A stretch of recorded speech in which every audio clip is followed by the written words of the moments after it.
Here I have TOSCIDO X109, and today I'm going to show you how to take screenshot on this device.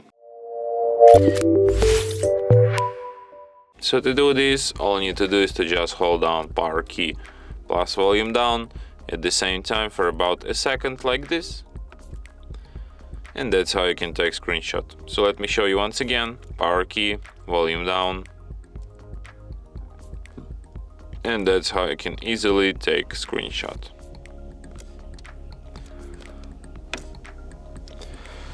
You can find your screenshots in gallery in the screenshots section.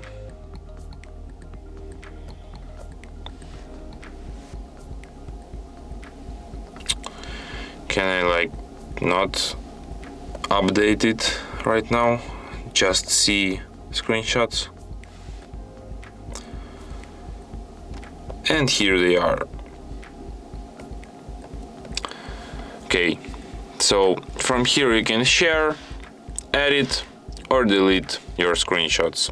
Unfortunately, I can't perform any of these actions because it forces me to update Google Photos right now, but I think it's not that necessary. So yeah. And that's it. Thanks for watching. If you find this tutorial useful, don't forget to hit that like button and subscribe to our channel.